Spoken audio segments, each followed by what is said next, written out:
The world needs more people with curious minds. People who aren't afraid to admit when they don't know something. We need to take the time to encourage more lifelong learners. At least that's my goal with this podcast. I think the future is at stake. But at the same time, I do believe that a more informed population can and will move humanity forward.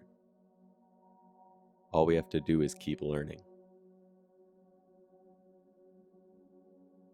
What's going on, everybody? Hope you're all doing good. We're in a bit of a shit show lately, huh? It really is wild. I don't know if I ever thought I would see this scenario in my lifetime that we're living through, but it is wild. But hopefully this podcast can give you a little bit of entertainment today. I think I'm going to have a good time recording it, so hopefully that'll be able to put a little positivity into the world. And I think we need it lately. But I wanted to mention that I've learned a lot through this process so far. I know this is only episode 5, I think, but I've learned a lot. And some of the episodes require a little bit more research from me than others. And this is an example of one. This one took a little more research. And so I'm going to be able to get the first episode out this week. Most of you will be listening to this on Thursday. And I just wanted to let everybody know that I'm seriously working on trying to get more episodes out.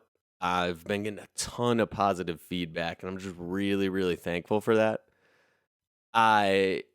So I wanted to just let everyone know that I'm going to keep trying to put these episodes out as much as I can. It's just sometimes they take a little more research, and I'm trying to calibrate all of that still. This is kind of a new experience for me, so I just wanted to reassure everybody that I'm going to try to keep putting out as many episodes as possible, but just wanted to send out a thank you to everybody that's been sending me support in this journey.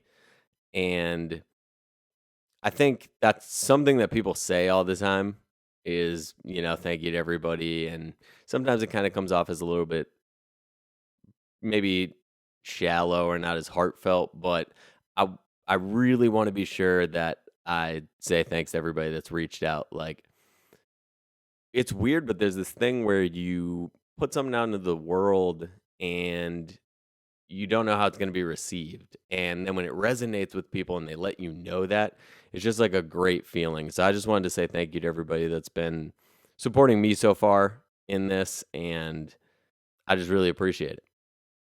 So anyway, let's go ahead and get into it. A couple of weeks ago, I learned about a new digital clock that got unveiled in Manhattan's Union Square. And it's a 15-digit clock. But the interesting thing about it is it's actually existed for 20 years in that location. And I think the New York Times put it well. They said that, quote, the digital display once told the time in its own unique way, counting the hours, minutes, and seconds, and fractions thereof, to and from midnight. But for years, observers who did not understand how it worked suggested that it was measuring the acres of rainforest destroyed each year, tracking the world population, or even that it had something to do with pi. And what was new about the clock, when I learned about it, is that during Climate Week, which ended on September 27th, the clock showed a message that read, quote, "The Earth has a deadline." And that was accompanied by what artist Gan Golan, I think I'm saying that right, Golan, and Andrew Boyd called the climate clock. Now, when the climate clock officially went online on Saturday of that week, it began counting down from 7 years, 103 days, 15 hours, 40 minutes, and 7 seconds. This represents the years, days, hours, minutes, and seconds until that deadline for Earth. And I ended up finding out that the artist chose that specific deadline based on calculations that were done by the Mercator Research Institute on global commons and climate change. It's important to keep in mind that The particular time frame that the clock is counting down from, that 7 years, is related to the deadline in which we as humanity have to take significant action to prevent a total depletion of the remaining carbon budget. Once that carbon budget is depleted, we are going to exceed the 2 degrees Celsius pre industrial temperature threshold limit, and that's going to send us to a very, very bad place. And I know the last part has a bunch of jargon in it, so let me explain what it means through the research that I did. In October of 2018, the Intergovernmental Panel on Climate Change, or the IPCC as it's known, they released a special report on global warming. Now, the IPCC is a UN body that was tasked with assessing the science around climate change and the effects that science claims will occur at just 2 degrees Celsius of global warming. That IPCC report found essentially if the Earth as a whole has the temperature increased by just 2 degrees Celsius from where it currently is, then scientists agree that our climate is going to change so dramatically that we will experience the following things. And I've got a little bit of a list here, so just stick with me. I'm going to go ahead and read off some of the things that that report found will happen to us if we experience that 2 degrees Celsius of global warming. We're going to get extreme temperature changes where 37% of the Earth's population will be exposed to severe heat waves once every 5 years. We're going to get droughts, which 61 million people living in the Earth's urban areas are going to be exposed to. There's water availability shortages. And to show you a good example of how important the small temperature increases are, because I know 2% or 2 degrees Celsius rather doesn't sound like a lot. If you limit the temperature increase to just 1.5 degrees instead of 2 degrees, that alone helps approximately 200 million people avoid being exposed to a shortage of water. Now, at 2 degrees warming, all of those approximately 200 million people will experience a water shortage. We're going to get hurricanes and flooding that will become more intense and more frequent. There's also a loss of species and extinction, where at 2 degrees warming, 18% of insects and 16% of plants will have their geographic range cut in half. There's going to be an increase in fires and deforestation. The sea level rise is very concerning to me because the IPCC report shows that at a 2 degrees Celsius global warming increase, more than 70% of the Earth's coastlines will see sea level rise, resulting in increased flooding, beach erosion, and salinization of water supplies. Also, the ocean oxygen levels will decrease, which is going to lead to more dead zones. And I found out that more dead zones means there are going to be more areas of the ocean that are unable to support aquatic life because they don't have enough oxygen in the water. There are poverty risks associated with this. So, more than 100 million additional people will be at risk for poverty if the warming goes up just 1.5 degrees, or sorry, from 1.5 degrees to 2 degrees. So, once again, that's another factor of that half a degree difference between 1.5 and 2 degrees of warming. More than 100 million additional people will be at risk for poverty. We will see an increase of heat waves. And those are going to affect cities the worst because cities retain heat more than rural areas. Think about it. A city has all those buildings, all that metal, it's retaining that heat. So the cities are actually going to experience the worst of the heat waves. And I thought that was very interesting. We are going to get more vector-borne diseases. Those will become more unlikely with that temperature rise.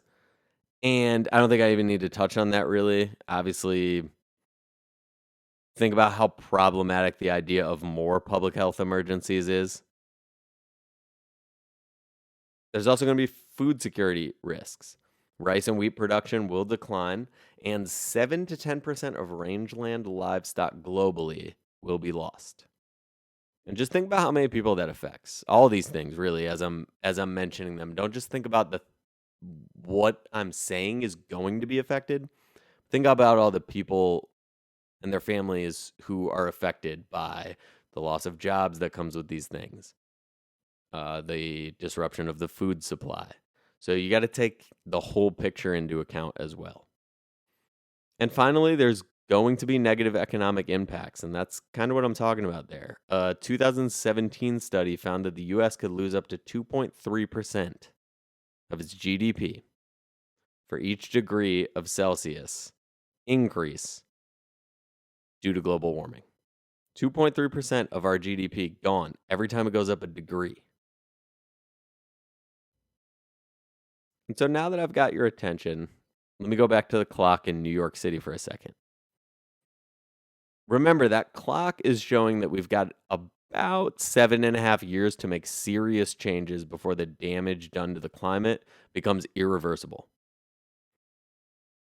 And at that point, we honestly just sort of hurtle towards the depletion of the entire carbon budget. We're not going to be able to turn things around at that point.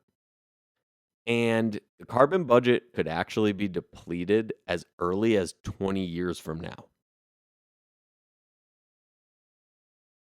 The carbon budget is basically how much shit we pump into the atmosphere before we're fucked. And when we exceed the budget with that 2 degrees of warming, some of the things I mentioned are going to be the least of our worries. Now, next to the clock is an interesting thing, and thank God it's an uplifting part of the story.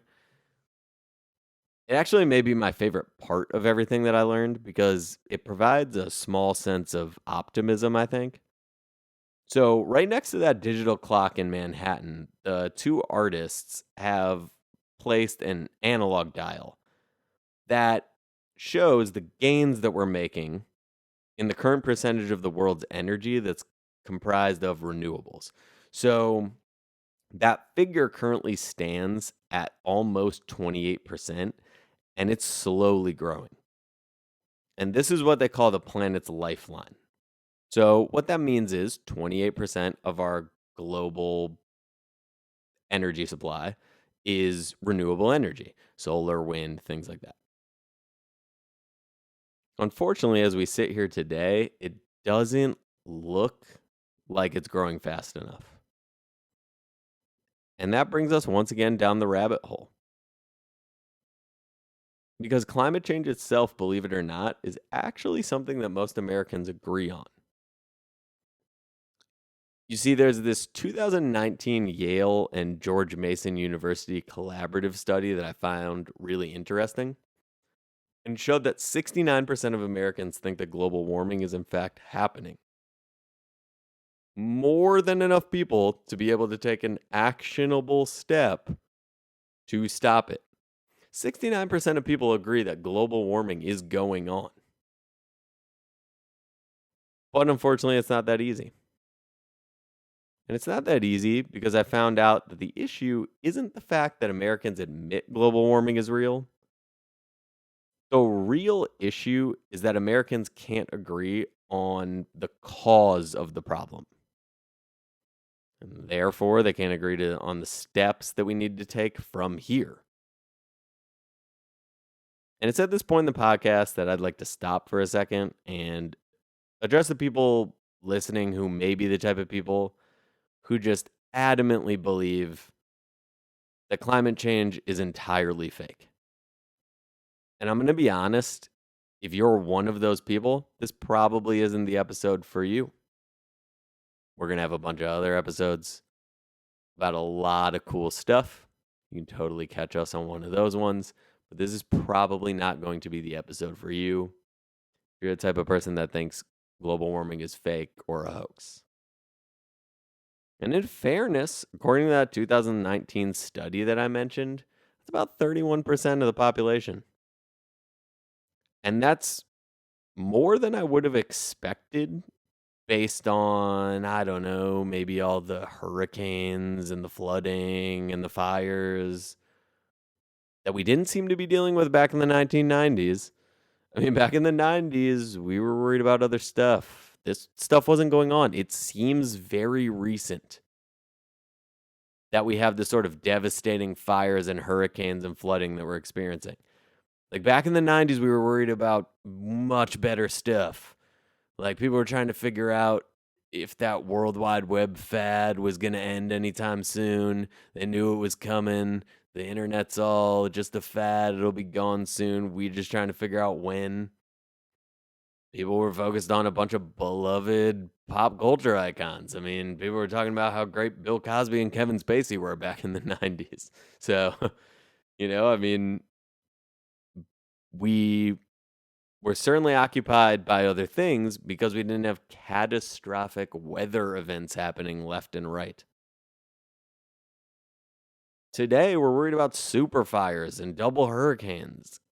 And I would argue that it's very obvious that global warming is happening. But who am I to tell 31% of Americans that their meth habit is showing? I mean, I don't know how that number is possible. I don't know how there's still 31% of Americans who are like, I don't think global warming is going on. But there are. And trust me when I say, I know some of you don't like that I'm telling these climate change deniers to just go back to their echo chamber. You're probably a little bit mad because you feel like I'm telling those people that it's okay to be a science denier. And I'm acting like I understand their frustration. Honestly, you'd probably say something to me like, Nick, the science is so indisputable that we shouldn't just let people deny it. And honestly, you might be right. I don't know for sure. And I totally get that. But just hear me out for 1 second. So, my theory is that eventually, and I honestly think it'll probably be very soon, virtually everybody that's alive is going to come around to this issue for two very important reasons. I really want to focus on these two reasons for a second. So, one, this issue isn't going anywhere. The climate is going to keep changing. The science shows that. And we are going to continue to be faced with the crisis. And at the end of the day, as it affects more and more people every year, and when those fires don't get better and the hurricanes keep destroying coastal America, people are going to start to change their mind about how valid climate change is. That's just naturally going to occur. But I also want to focus on the second reason. And the second reason that I think this issue is going to gain traction is in regards to the people who deny climate change for a political reason. Those people are eventually going to come around to it as well. And what I think is, I think that they simply need permission from their political tribe to accept the climate science. And that's likely going to come in the form of a charismatic political candidate who at some point is going to come along and tell them that they were right to be skeptical in 2020 because the science just wasn't good enough. I mean, you were totally right to deny it back then, but now we have this new evidence.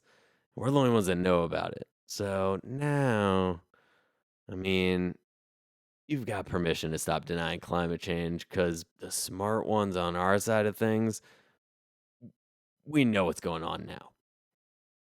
And that political candidate's probably going to come along when the political right fully figures out how to profit off climate change and they set their friends and family up to be able to profit as well. And there's already a political precedent for this, and it happens to be seatbelts in cars. So I want to turn to a Wisconsin Public Radio article from 2017 that I think summed this point up nicely. And what they said was, quote, seatbelts aroused heated debate despite increasing significant research in the 1940s and 1950s affirming their value in saving lives. Among the arguments put forth against seatbelts was that they could cause internal injuries, that they prevented easy escapes from cars submerged in water, and that the devices frequently failed. All were disputed by researchers, but opposition remained fierce. And this is while the research was proving seatbelts were necessary, but politicians drew lines in the sand, and ultimately it took until 1968 for seatbelts to become a legal requirement in all US made cars. And I think this is going to be similar with climate change. The science has been around for a long time. They were doing science on seatbelts in the 40s and 50s, and it took until 1968 to actually get a law passed that made seatbelts mandatory. And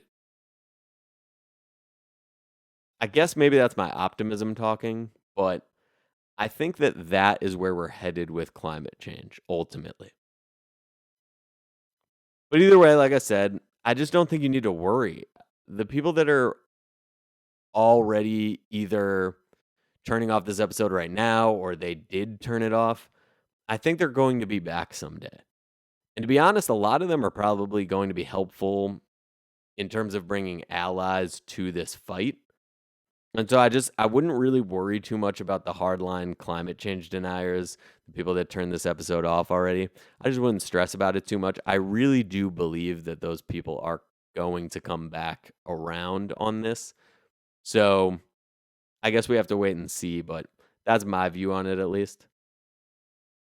And so learning about this climate clock in New York City brought me to a fair amount of climate change questions.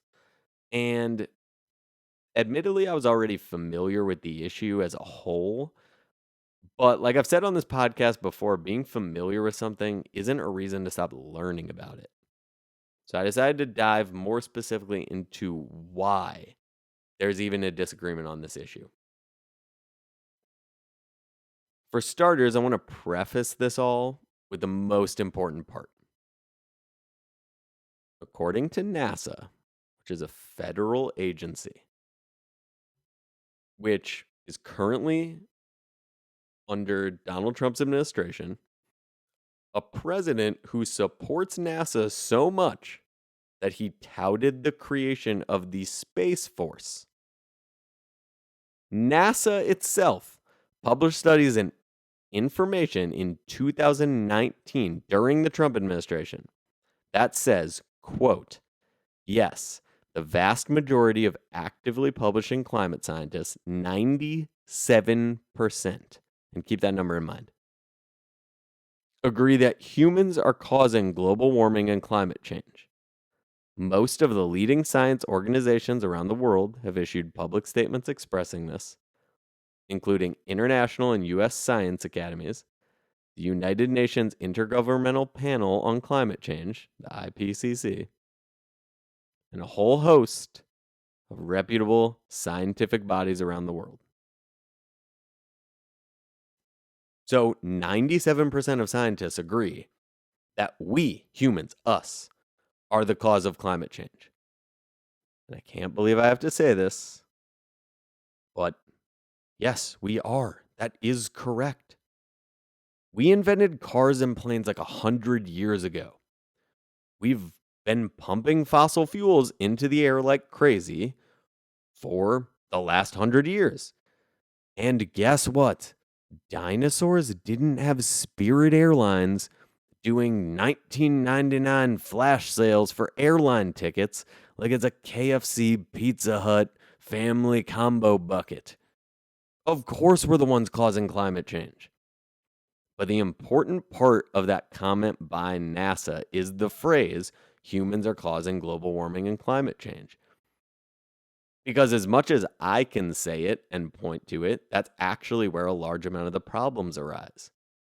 Because while 97% of scientists agree that humans are causing climate change, a 2019 Pew Research Center study shows that 20%, one out of every five US adults, say human activity either contributes very little or none at all to climate change. One out of five adults. And 35% of US adults, so that's one out of every three, say natural patterns of the earth or cycles contribute a great deal. So more so than the human contributions. And that right there is the exact problem. That is it distilled down to its purest form. One of every three American adults believes that the Earth's natural cycles are what's causing climate change today. Humans and all our fossil fuel usage over the last 100 years has very little or nothing to do with it at all, is what those people will tell you. That is their viewpoint. And so, guess what? I researched those claims too. Or really political talking points, as I would call them, because according to more Pew Research studies, the average American's opinion on the topic of climate change seems to directly fall along party lines. So let's go ahead and enter a new segment of the podcast that I would like to call Nick Learns Everything About Why 97% of Scientists Are Correct About Humanity's Role in Climate Change, and 35% of adults have wasted my time because they believe a factually disproven political talking point that seems to be almost exclusively supported in right-wing online echo chambers. The defense of these points at times seems to border schizophrenia, to be honest, and often includes arguments that question the credibility of scientists at a massive scale and involves conspiracies about a deep state agenda. That's what we're going to call this next segment. Now, I'm not even going to make this podcast an opportunity for some of those more conspiratorial points to gain airtime. I love conspiracy theories. I do. But this is not going to be one where we dive into some of the things that I have read about this topic. Most of the argument for a natural cycle of global warming, with little to no human role being played, is truthfully, to me, just a simple case of people trying to make it sound like they're playing 3D chess. And in fact, none of their points prove climate change isn't primarily caused by humans. So, for some examples, I'm going to turn to the work of George Mason research professor John Cook and his organization, Skeptical Science. And I know the name of the organization seems a little less scientific than you would expect, but Mr. Cook published an award winning paper titled Quantifying the Consensus on Anthropogenic Global Warming in the Scientific Literature. Now, there's some science right there. And guess what? It's actually real. It's not just some guy on YouTube using a few science terms to generate propaganda on a website in YouTube that literally makes money by feeding propaganda to people who enjoy that exact type of propaganda. And of course, as you've probably guessed,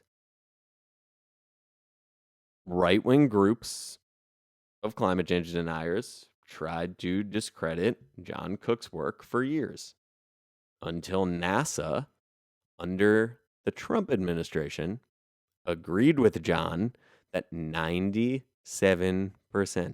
of science, and I'm going to keep coming back to this, 97% of scientists have reached a consensus on this topic. And that very quickly took the wind out of the sails for the argument that was being made by the political right. Because when Donald Trump's NASA supports that argument. It's kind of hard to make that argument. Or rather, when they support the fact that 97% of scientists agree. Now, John and his team dive into these points with a lot more nuance than I'm going to here, but I still want to give you some examples of their work just to give you an understanding. So, there are people that will say climates have changed before throughout history. Climate's always changing. We've had ice ages and warmer periods. There were times when alligators were found in places that nowadays are frozen over. Ice ages have occurred in 100,000 year cycles for the last 700,000 years.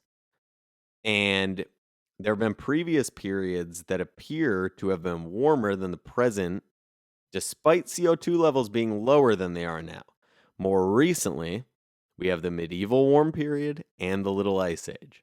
Now, this is what people who do not believe humans have any role in this will try to argue. And it's just fundamentally wrong. And like I said, I turn back to the work of John Cook here because, as he and his team have said, science has a good understanding of past climate changes and what caused those changes. And that evidence makes the human cause of modern climate change all the more clear. Greenhouse gases, mainly CO2, but also methane, have been implicated in most of the climate changes in Earth's past. When they were reduced, the climate became colder. When they were increased, the climate became warmer. When changes were big and rapid, as they are today, the consequences for life on Earth were often dire, in some cases causing mass extinctions. But people will also say things like, it hasn't warmed since 1998. I have the data. For the years 1998 to 2005, temperature didn't increase. Now, this period coincides with society's continued pumping of more CO2 into the atmosphere. And once again, people will say that. But in fact, science shows us that every part of the Earth's climate system has continued warming since 1998, with 2015 shattering temperature records. Even if we ignore the long-term trends and we just look at record breakers, 2015, 2014, 2010, 2005, were all hotter than 1998. The myth of no warming since 1998 is based on the satellite record estimates of the temperature of the atmosphere. However, as discussed by Peter Sinclair, even that argument is no longer accurate. The satellites show warming since 1998 too. And we could continue to go down this path, but I think you get the point. The science supports the fact that we are the cause of climate change, and 97% of scientists agree on that. Just because you say some sort of like obscure fact, like the Earth hasn't warmed since 1998, does not mean that that is actually true. And I think the more important part there is you may have heard that at a time that was prior to that satellite data being proven to be wrong. And I think that's an important point because I think people need to understand that when new data is presented, you should reform your thinking. I think too often people learn about something when it's relevant and topical. Then they get sucked into sort of the media and marketing machine that turns it into a political talking point. And they don't go back and look over any new information or new research. And so they get stuck in this idea. And then 20 years later, they still have the same thought on that idea, even though all of the science has changed. And although I wish that could have been the way that I ended this episode, it isn't. And that's because I found a very fascinating group of people.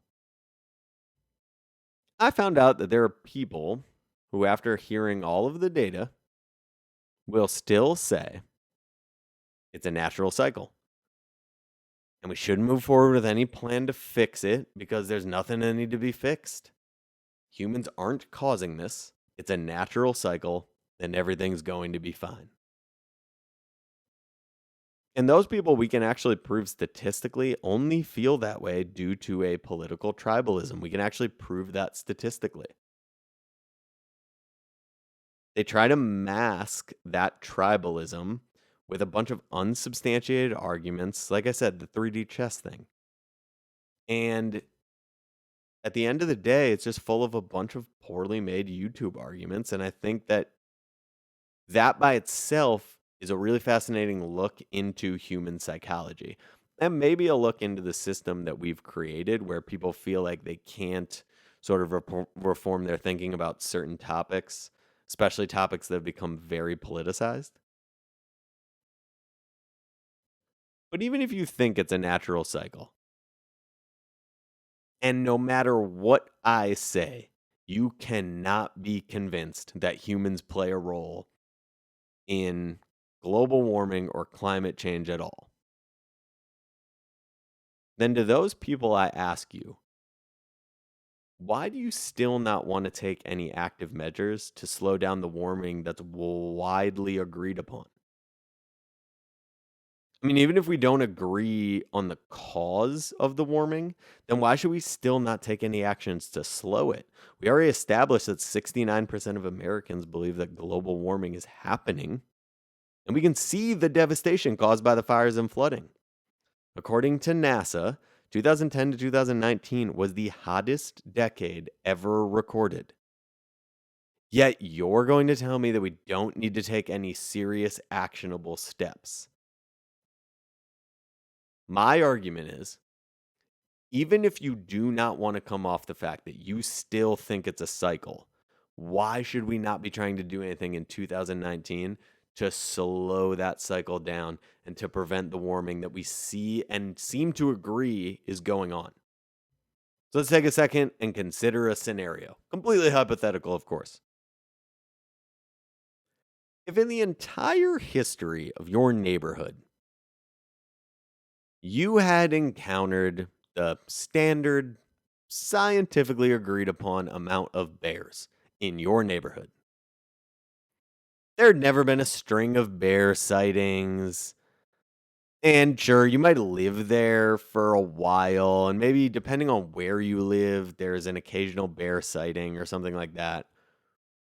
But all in all, you could agree that you had the normal amount of contact with bears throughout the history of that neighborhood.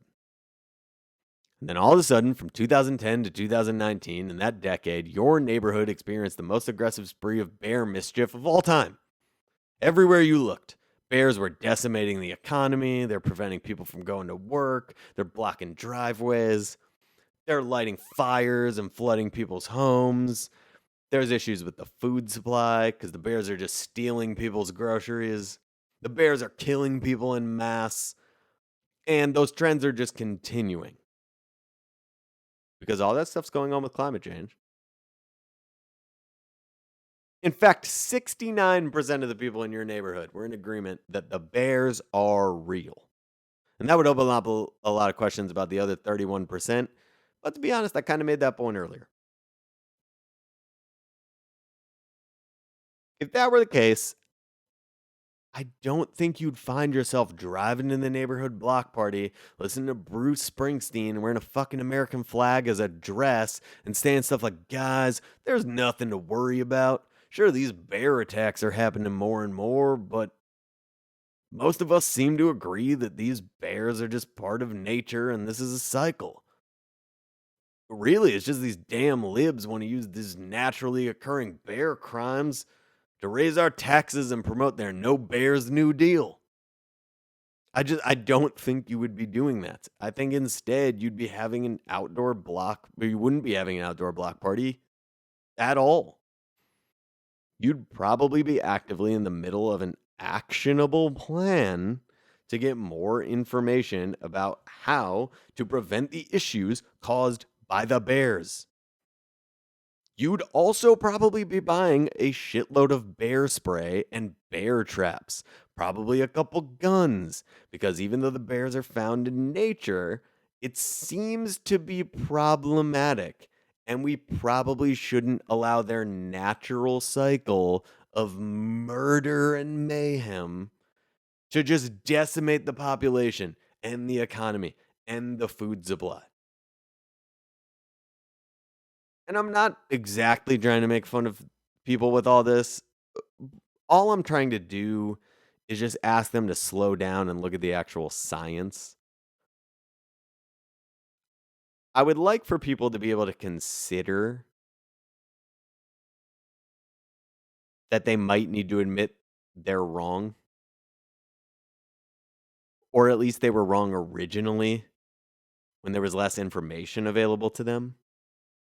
And I get it. You probably got stuck in the mindset of your particular politics and you don't want to admit that you might have been wrong. So you just decide, you know what, I'm just going to ride this out. Like, the science is kind of turning. I don't know if I'm right, but you know what? I'm just going to stick to my guns here. I don't want to turn on my political tribe.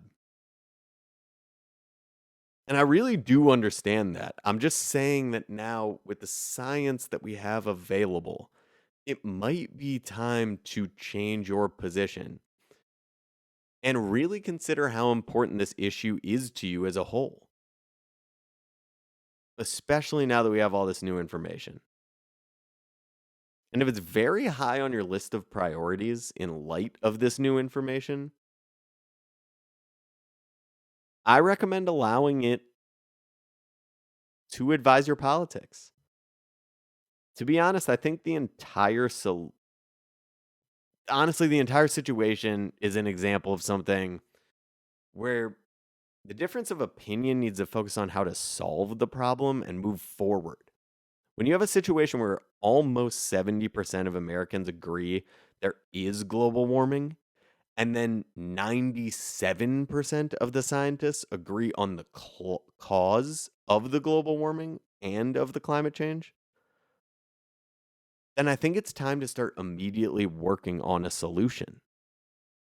Yet, as we sit here today, the difference of opinion is unfortunately about whether or not there's even a problem and what's causing that problem. That is absurd. And it's starting to get dangerous because we have 7.5 years to take serious steps towards a solution, period. That is it. And our partisanship and our political tribalism are literally driving us towards a serious problem that we are not going to be able to fix later. Like I've said before, we need to be a well informed population so that we can focus our debates in public and in private on how to fix the problems that humanity is facing. The fact is that our current rate of climate change is very real, very dangerous, and very much caused by humans. We can actually affect change if we understand our reality. The science supports those conclusions wholeheartedly. We need to be focused on how to fix the problem, not whether the problem is real or what's the cause of it. 97% of scientists agree on what causes it. That is not something we need to debate anymore. And I seriously cannot stress that enough. We need to focus on how do we make a positive impact as humans, because right now we are the cause of the negative impact. Now, trust me, I want people to question everything. That's the idea of this podcast. I want people to learn about things and ask questions, and climate change is no different.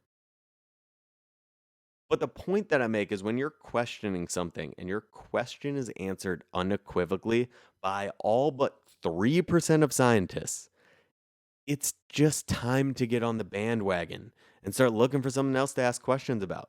Now, if that scientific data changes in the future, then we can definitely revisit it. I'm not against that at all. But for now, it seems like the only path forward is in the direction of how do we reduce the impact of humanity on climate change? Because we are the ones causing it. So that's it. I mean, that right there is the current state of climate change in America.